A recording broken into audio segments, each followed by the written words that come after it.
ನಮಸ್ಕಾರ ಕರುನಾಡು. ಇವತ್ತು ನನ್ನ 2ನೆಯ ಶಾರ್ಟ್ ವಿಡಿಯೋ ಹಾಗೂ ವಾರದ 2ನೇ ದಿನ.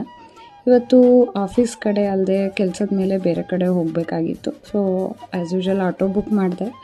ಹೋಗ್ತಾ ದಾರಿಲಿ ಬೆಂಗಳೂರು ಟ್ರಾಫಿಕ್ ಕಿರಿಕಿರಿ, ಹಾಗೆ ಆ ರೋಡ್ಗಳು ಇದೆಲ್ಲ ಸ್ವಲ್ಪ ಕಿರಿಕಿರಿ ಆಯಿತು. ಬಟ್ ನಿನ್ನೆ ಕಂಪೇರ್ ಮಾಡಿದ್ರೆ ಇವತ್ತಿನ ದಿನ ಸ್ವಲ್ಪ ಫ್ರೆಶ್ ಆಗಿದೆ. ಹಾಗೂ ಕೆಲಸದ್ದು ಏನೇನು ಪ್ಲ್ಯಾನ್ಸ್ ಇದೆ, ಏನೇನು ಮುಗಿಸ್ಬೇಕು, ಹೀಗೆ ಮೈಂಡಲ್ಲಿ ಆಲೋಚನೆಗಳು ತುಂಬ ನಡೀತಾ ಇತ್ತು.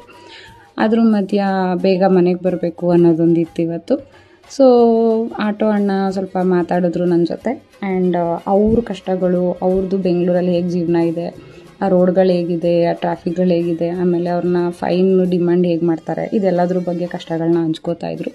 ನೆನ್ನೆ ಹೇಳ್ದಾಗೆ ಬೇರೆಯವ್ರನ್ನ ನಾವು ಹೋಲಿಕೆ ಮಾಡಿಕೊಂಡಾಗ ಅಥವಾ ಬೇರೆಯವ್ರದ್ದು ಕಷ್ಟಗಳು ಕೇಳಿದಾಗ ನಮಗೆ ದೇವರು ಸ್ವಲ್ಪ ಅನುಕೂಲತೆ ಜಾಸ್ತಿ ಕೊಟ್ಟಿದ್ದಾನೇನೋ ಅನ್ಸೋಕ್ಕೆ ಸ್ಟಾರ್ಟ್ ಆಗಿಬಿಡುತ್ತೆ. ಸೊ ಹಾಗೆ ನಡೀತಿರ್ಬೇಕಾದ್ರೆ ನನಗೆ ಇನ್ನೊಂದು ಏನಪ್ಪ ತಲೆಯಲ್ಲಿ ಬಂದಿದ್ದಂದರೆ ಡೈಲಿ ಇದನ್ನು ನೋಡ್ತಾ ಇರ್ತೀವಿ, ನೀವೆಲ್ಲರೂ ಅದನ್ನು ನೋಡಿರ್ಬೋದು. ತುಂಬ ಇಂಪ್ರೆಸ್ ಮಾಡೋಂಥ ವಿಷಯ ಅಂದರೆ ಆಟೋ ಮತ್ತು ಟ್ಯಾಕ್ಸಿಗಳ ಮೇಲೆ ಕೆಲವೊಂದು ಕನ್ನಡದಲ್ಲಿ ಕವನಗಳನ್ನ, ಕಾವ್ಯಗಳನ್ನ ಬರೆದಿರ್ತಾರೆ. ಅದು ಎಷ್ಟು ಹಾರ್ಟಿಗೆ ಟಚ್ ಆಗುತ್ತೆ ಅಂದರೆ ಅದೆಲ್ಲ ಓದಿದಾಗ ಓಕೆ, ಲೈಫ್ ಇಷ್ಟೇ, ಮುಂದೆ ಸಾಗಲೇಬೇಕು, ಎಲ್ರದ್ದು ಒಂದಲ್ಲ ಒಂದು ರೀತಿಲಿ ಕಷ್ಟಗಳಿರುತ್ತೆ ಅನ್ನೋದು ಅನ್ನಿಸ್ಬಿಡುತ್ತೆ.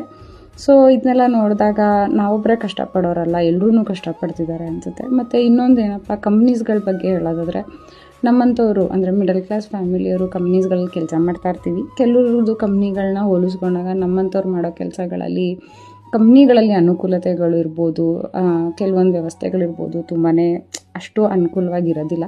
ಸೊ ಅವಾಗ ಅನಿಸುತ್ತೆ ನಾವು ಇಂಥದ್ದೊಂದು ಕಂಪ್ನೀಲಿ ಕೆಲಸ ಮಾಡಬೇಕು, ನಮಗೂ ಈ ಥರ ಒಂದು ಕಡೆ ಸೆಟಲ್ ಆಗಬೇಕನ್ನೋ ಆಸೆ ಇದೆ ಅಂತ. ಎಲ್ಲರೂ ಒಂದೊಂದು ಗುರಿಗಳು ಇಟ್ಕೊಂಡಿರ್ತಾರೆ, ಸಾಧನೆ ಮಾಡಬೇಕಂತ ಇಟ್ಕೊಂಡಿರ್ತಾರೆ, ಆಸೆಗಳು ಇಟ್ಕೊಂಡಿರ್ತಾರೆ. ಸೊ ಇವತ್ತಿನ ವೀಡಿಯೋದಲ್ಲಿ ನಾನು ಏನು ಶೇರ್ ಮಾಡೋಕ್ಕೆ ಇಷ್ಟಪಡ್ತೀನಿ ಅಂದರೆ ಎಲ್ಲರಿಗೋಸ್ಕರ ಹಾರೈಸೋಣ, ಎಲ್ಲರಿಗೋಸ್ಕರ ದೇವರಲ್ಲಿ ಪ್ರಾರ್ಥನೆ ಮಾಡೋಣ. ಮತ್ತು ಯಾರ್ಯಾರು ಸಾಧನೆ ಮಾಡಬೇಕಂತಿದ್ದಾರೋ, ಗುರಿಗಳು ತಲುಪಬೇಕು ಅಂತಿದ್ದಾರೋ, ಎಲ್ರಿಗೂ ದೇವರು ಆದಷ್ಟು ಬೇಗ ದಾರಿ ತೋರಿಸ್ಲಿ, ಒಳ್ಳೇದು ಮಾಡಲಿ ಅಂತ ಎಲ್ರಿಗೂ ನಾವು ಬೇಡ್ಕೊಳ್ಳೋಣ ದೇವ್ರ ಹತ್ರ.